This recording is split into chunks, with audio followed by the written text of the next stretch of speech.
Doctor Ashok Gupta हूँ। Presently I am working as director with Fortis, director ENT head neck surgery. इससे पहले मैं 32 साल तक PGI में था, तो उसके बाद आई ज्वाइन दिस इंस्टीट्यूशन। मेरा आज प्रेस कॉन्फ्रेंस का सबसे बड़ा उद्देश्य है कि हम इंडिया को डेफनेस फ्री बनाएं।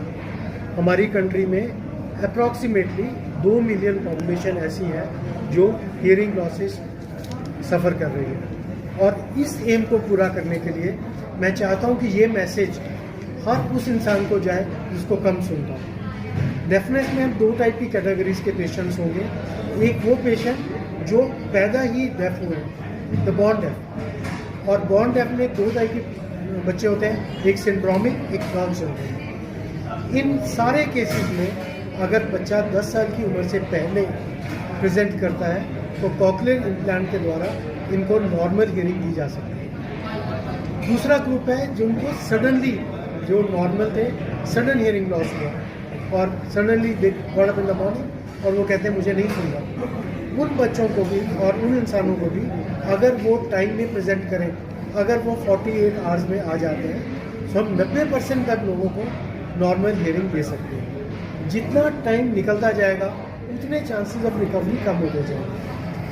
जो कॉक्लियर इम्प्लांट है वो अर्ली स्टेज, अगर 7-8 महीने का बच्चा है उसमें इम्प्लांट हो सकता है, और अगर किसी बच्चे में 4-4.5 साल तक की एज में कॉक्लियर इम्प्लांट हो जाता है तो वो बच्चे हम मान के चलते हैं एक नॉर्मल स्कूल में जाएंगे, क्योंकि उनका हियरिंग के साथ साथ स्पीच नॉर्मल डेवलप होगा। इसलिए हम हर उस पेरेंट्स से रिक्वेस्ट करना चाहते हैं कि अगर आपको लगता है कि आपके बच्चों को नहीं सुन रहा, प्लीज़ उनकी इन्वेस्टिगेशंस करें। आजकल तो जो न्यू जनरेशन आ रही है उसमें एक मैंडेटरी चीज़ है कि जो बच्चे अब पैदा होंगे उनका पैदा होते से ही ऑटो अकूस्टिक मिशन कोई एक टेस्ट होता है जिससे हमें पता लग जाएगा हियरिंग लॉस कितना है। वो वही टेस्ट होना एक गवर्नमेंट ऑफ इंडिया का लॉ है कि कोई भी बच्चा उस टेस्ट के बिना हॉस्पिटल से घर नहीं जाए, और अभी तक इतना अच्छा इम्प्लीमेंट नहीं है, पर दिस इज़ अ लॉ।